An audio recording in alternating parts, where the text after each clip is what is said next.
Great investor Monish पब्राय ने Warren Buffett के साथ लंच करने के लिए 4 करोड़ 86 लाख रुपए दिए। लेकिन वॉरेन बफेट जो खुद एक बिलियनर हैं, उन्होंने लंच के लिए पैसे लिए क्यों?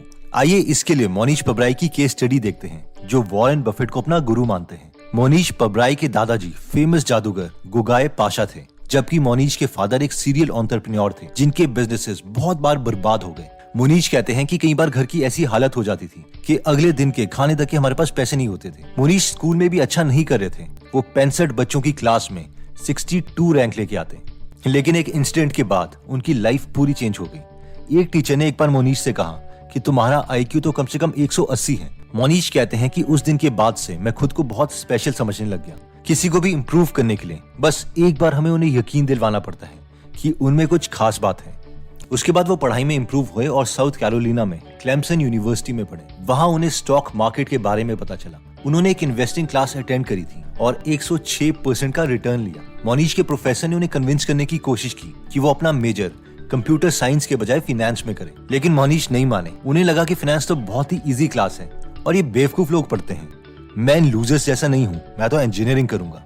कॉलेज के बाद उन्होंने टेल लैब्स में जॉब की और उसके बाद एक खुद की टेक्नोलॉजी कंपनी खोली जिसका नाम था ट्रांसटेक, वो भी क्रेडिट कार्ड से उधार लेके $70,000 का। मोनीश को जब इन्वेस्टमेंट के बारे में पता चला तो उन्होंने सोचा कि वॉरेन को अपना गुरु बना लेते हैं। इसलिए उन्होंने वॉरेन से कहा कि मैं आपके लिए फ्री में काम करना चाहता हूँ। लेकिन जिस पर वॉरेन ने जवाब दिया, मैंने बहुत सोचा लेकिन मैं बेस्ट काम अकेले ही करता हूँ, इसलिए thank you for the offer. इसके बाद मोनीश ने वॉरेन के ऊपर लिखी सारी किताबें पढ़ दी, सारे लेटर्स जो वो अपने शेयर होल्डर्स को लिखते थे वो भी पढ़ डाले, जिससे उन्होंने वॉरेन के बारे में 4 मेन इन्वेस्टिंग प्रिंसिपल्स के बारे में सीखा। जिनमें पहला रूल था कि कंपनी के शेयर प्राइस शॉर्ट टर्म में तो वोटिंग मशीन है, लेकिन लॉन्ग टर्म में वो वेइंग मशीन की तरह एक्ट करते हैं। यानी अगर हम किसी कंपनी के शेयर्स को ऑब्जर्व करें तो वो छोटे टाइम में तो हमें लगेगा कि कभी वो बहुत कम और कभी बहुत ज्यादा हो रहे हैं, लेकिन अगर हम 5 या 10 सालों तक एक कंपनी के शेयर्स को ऑब्जर्व करें तो वो फाइनली उसी तरीके से मूव करेंगे जैसे कि कंपनी एक्चुअल में परफॉर्म कर रही है। इसलिए हमें शेयर प्राइस नहीं बल्कि कंपनी एक्चुअल में कैसा बिजनेस कर रही है उस पर फोकस करना चाहिए। सेकंड रूल मोनीश ने वॉरेन से सीखा कि माइक्रोसॉफ्ट एक्सेल वगैरह मत यूज करो शेयर की इंट्रिंसिक वैल्यू कैलकुलेट करने के लिए, जो कि हम normally discounted cash flow methods के यूज करते हैं।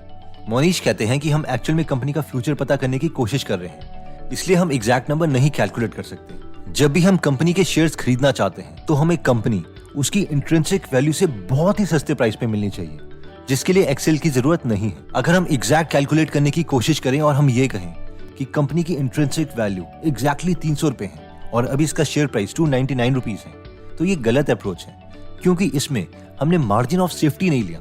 यानी 300 रुपए का शेयर हम 150 रुपए में नहीं खरीद रहे। वॉरेन बफेट कहते हैं the only reason that one may not understand a financial statement is because the writer does not want you to understand it. और यही हमारा थर्ड प्रिंसिपल है। यानी अगर हमें कंपनी की फाइनेंशियल स्टेटमेंट समझ नहीं आ रही है तो इसका मतलब यही है कि हमसे कोई कुछ छुपाने की कोशिश कर रहा है और ऐसी कंपनियों से दूर ही रहे। फोर्थ प्रिंसिपल कहता है पेशेंस। क्या आप जानते हैं कि वॉरेन बफेट ने 1970 से 1972 तक किसी भी कंपनी का कोई शेयर नहीं खरीदा? क्यों? क्योंकि वॉरेन का कहना है we don't get paid for activity but for being right. यानी हमें कमीशन तब मिलती है जब हम ठीक कंपनी के शेयर्स खरीदते हैं, ना कि बस जबरदस्ती कोई ना कोई एक्शन लेते रहें। और यही रीजन है कि इन्वेस्टिंग में पेशेंस बहुत इंपॉर्टेंट है और ठीक कंपनीज नहीं मिल रही तो बैठे रहो। जब वॉरेन बफेट को अच्छी कंपनीज नहीं मिलती तो वो बस कंपनी की एनुअल रिपोर्ट्स और बुक्स पढ़ते रहते हैं, इवन ब्रिज गेम ऑनलाइन खेलते रहते हैं, बट अननेसेसरी एक्शन नहीं लेते।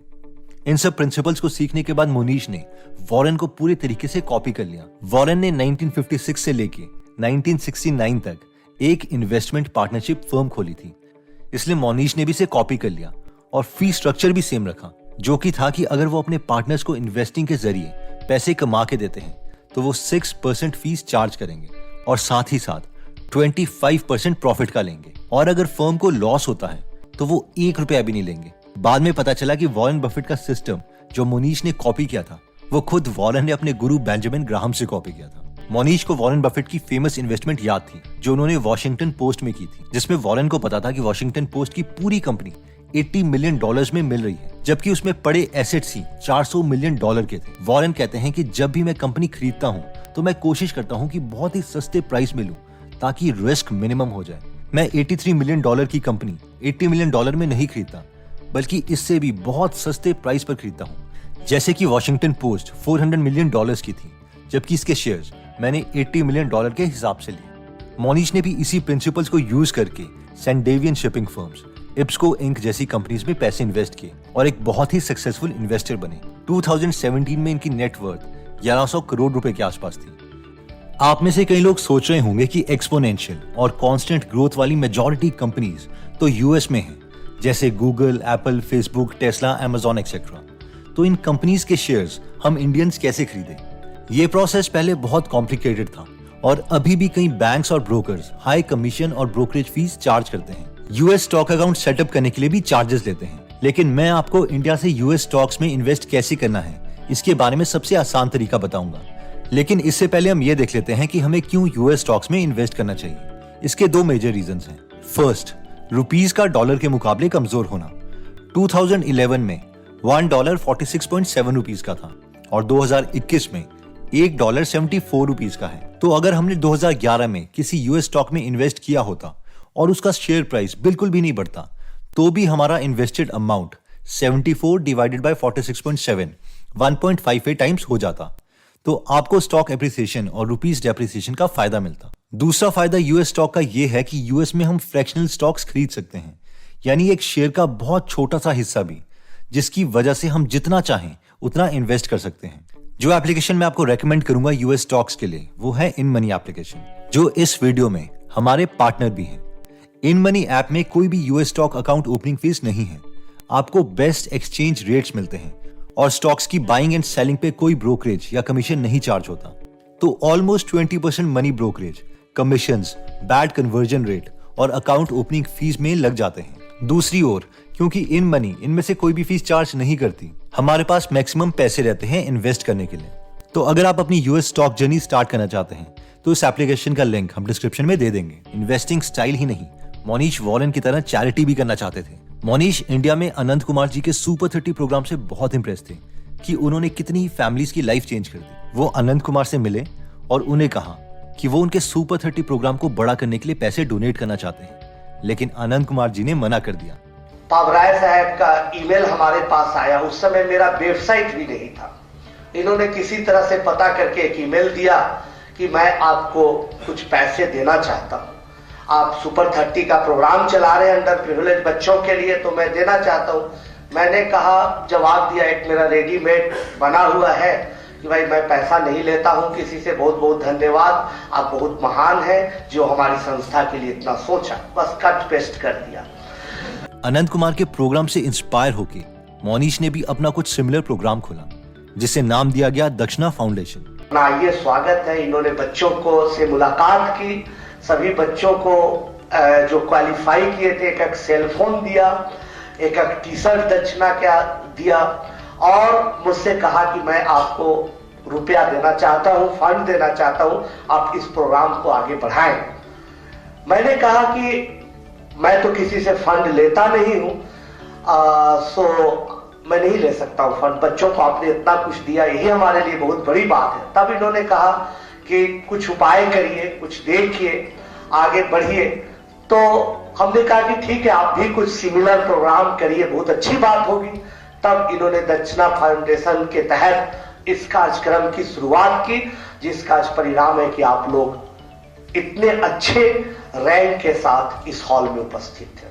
अब दक्षिणा फाउंडेशन सिर्फ इंजीनियरिंग ही नहीं बल्कि मेडिकल स्टूडेंट्स भी सिलेक्ट करती है। दक्षिणा के सारे centres retired Indian Army colonel Ram Sharma चलाते हैं, जो इन सब के लिए पूरे साल में सिर्फ ₹1 फीस लेते हैं। कर्नल राम शर्मा ने अपनी बेटी खो दी थी और इसलिए उन्होंने बाकी बच्चों के लिए भी अपनी पूरी लाइफ डेडिकेट कर दी। एजुकेशन से लाइफ कितनी चेंज हो सकती है, इसका मैं आपको एक एग्जांपल देना चाहता हूँ। एक टेलर का लड़का जिनकी मंथली सैलरी 6,000 रुपए से भी कम थी, जिसका नाम अशोक तालपत्रा था। अशोक हैदराबाद में एक बस्ती में रहते थे। उनके घर में दरवाजे नहीं बल्कि पिंक कलर के पर्दे थे जो बारिश को भी नहीं रोक पाते थे। बट अशोक पढ़ाई में अच्छे थे और उन्हें दक्षिणा प्रोग्राम में ले लिया गया और उनका आईआईटी में ऑल इंडिया रैंक 63 आया। उन्होंने आईआईटी बॉम्बे ज्वाइन किया और फाइनली उन्हें 6 फिगर इनकम वाली जॉब गूगल में मिल गई। और गूगल ज्वाइन करने के 1 साल बाद ही उन्होंने सबसे पहले अपने पेरेंट्स के लिए एयर कंडीशन 2 BHK घर लिया। आई फेल्ट रियली प्राउड जब रिचर वाइजर हैप्पियर बुक के ऑथर विलियम ग्रीन्स गूगल में अपनी बुक प्रमोशन के लिए आए थे और उन्होंने अशोक की स्टोरी बताई और अशोक वहीं पर बैठे हुए थे। That guy is in this room now, and it's Ashok who's here. And so the company that Ashok went to work for is actually Google. Monish Warren और चार्ली मंगर से मिलते रहते हैं और एक दिन मोनीश ने वॉरेन बफेट को गुरु दक्षिणा देनी चाहिए। तो जुलाई 2007 में वॉरेन बफेट अपनी चैरिटी के लिए पैसे इकट्ठा कर रहे थे कि जो भी नीलामी में ज्यादा बोली लगाएगा वो वॉरेन बफेट के साथ लंच कर पाएगा। तो मोनीश पब्राय ने अपने दोस्त गाय स्पियर के साथ वॉरेन बफेट की चैरिटी के लिए बिडिंग की, यानी बोली लगाई, और वो ऑक्शन जीत गए। इसके लिए मोनीश और स्पाई ने करीबन 4 करोड़ 86 लाख रुपए दिए, जो कि वॉरेन बफेट ने चैरिटी में दे दिए। मोनीश बोलते हैं ये मेरी तरफ से गुरु दक्षिणा थी, क्योंकि वॉरेन को वो गुरु मानते हैं। उस 4 करोड़ के लंच में इन्वेस्टिंग के अलावा मोनीश ने वॉरेन से बहुत कुछ पूछा, और सबसे अच्छी बात जो मोनीश को वॉरेन की लगी वो ये थी जब वॉरेन ने उनसे कहा कि हमेशा खुद की नजरों में अच्छे बनने की कोशिश करो। क्या तुम एक ऐसा इंसान बनना चाहते हो जो एक बहुत बुरा इंसान है लेकिन दुनिया उसे अच्छा मानती है, या फिर एक बहुत ही केयरिंग इंसान बनना चाहते हो जिसे दुनिया बुरा मानती है? इसलिए खुद की नजरों में अच्छा बनो। तो दोस्तों, इस वीडियो में हमने मोनीश की इन्वेस्टिंग स्ट्रैटेजीज के बारे में देखा। उनकी मेन फिलॉसफी है कि बेस्ट आदमी को कंप्लीटली क्लोन कर लो, और उन्होंने ना वॉरेन बफेट की इन्वेस्टिंग स्टाइल को कॉपी किया बल्कि उनके लिविंग स्टाइल को भी कॉपी कर लिया। मोनीश ने वॉरेन से 4 प्रिंसिपल सीखे थे, जिसमें पहला था कि कंपनी का शेयर प्राइस लॉन्ग रन में उसके बिजनेस को ही रिफ्लेक्ट करता है। अगर बिजनेस अच्छे से ग्रो हो रहा है तो शेयर प्राइस भी ग्रो होगा, और इनवर्स भी ट्रू है, यानी अगर बिजनेस अच्छे से नहीं चल रहा तो फाइनली शेयर प्राइस भी उसे मैच कर देगा। सेकंड, माइक्रोसॉफ्ट एक्सेल का यूज ना ही करो तो बेटर है, क्योंकि कोई फ्यूचर की कंपनी का शेयर प्राइस नहीं निकाल सकता, और अगर डेटा बहुत ज्यादा क्लियर नहीं है, यानी अगर हमें साफ साफ पता नहीं चला कि हमें कंपनी सस्ते में मिल रही है उसकी इंट्रिंसिक वैल्यू के कंपैरेटिवली, तो बेटर है कि हम शेयर्स ना ही लें। थर्ड, हमने देखा था कि अगर किसी कंपनी की फाइनेंशियल स्टेटमेंट्स हमें समझ नहीं आ रही है तो उस कंपनी के शेयर्स ना ही लो। और फोर्थ था पेशेंस। जब तक अच्छी कंपनी सस्ते प्राइस में ना मिले तब तक उसके शेयर्स ना लो। इसमें हमने ये भी देखा था कि वॉरेन ने किसी भी कंपनी में 1970 से 1972 तक इन्वेस्ट नहीं किया, क्योंकि उन्हें ऐसी कंपनी मिल ही नहीं रही थी। वॉरेन बफेट की एक फेमस कोट है, the best investment you can make is in yourself, यानी हमारी बेस्ट इन्वेस्टमेंट हमारी माइंड, हमारी नॉलेज के ऊपर है। अगेन एक रिमाइंडर है, यूएस स्टॉक में इन्वेस्ट करने के लिए हम इन मनी एप्लीकेशन यूज कर सकते हैं, जिसका लिंक डिस्क्रिप्शन में दिया हुआ है। तो अगर आप भी अपनी नॉलेज के ऊपर टाइम इन्वेस्ट करना चाहते हैं तो आप गीगल एप्लीकेशन डाउनलोड कर सकते हैं, जहां पर हिंदी में फ्री में 170 से ज्यादा बुक समरीज अवेलेबल हैं, जिन्हें आप पढ़ भी सकते हैं और सुन भी सकते हैं। यह एप्लीकेशन दोनों iOS और एंड्रॉइड में अवेलेबल है। तो अगर आप इस एप्लीकेशन में इंटरेस्टेड हैं तो इसका लिंक हम डिस्क्रिप्शन और फर्स्ट कमेंट में दे देंगे। एनीवेज दोस्तों, अगर आपको लगता है कि ये वीडियो आपके किसी फ्रेंड या फैमिली मेंबर की काम आ सकती है तो ये वीडियो आप उनके साथ जरूर शेयर करें। अगर आप ऐसी नॉलेजेबल वीडियोस मिस नहीं करना चाहते तो सब्सक्राइब करने के बाद बेल का बटन दबाना मत भूलिएगा। आप कमेंट करके ये भी बता सकते हैं कि आप नेक्स्ट वीडियो किस टॉपिक पर चाहते हैं। जल्दी हम आपसे दोबारा मिलेंगे। जय हिंद।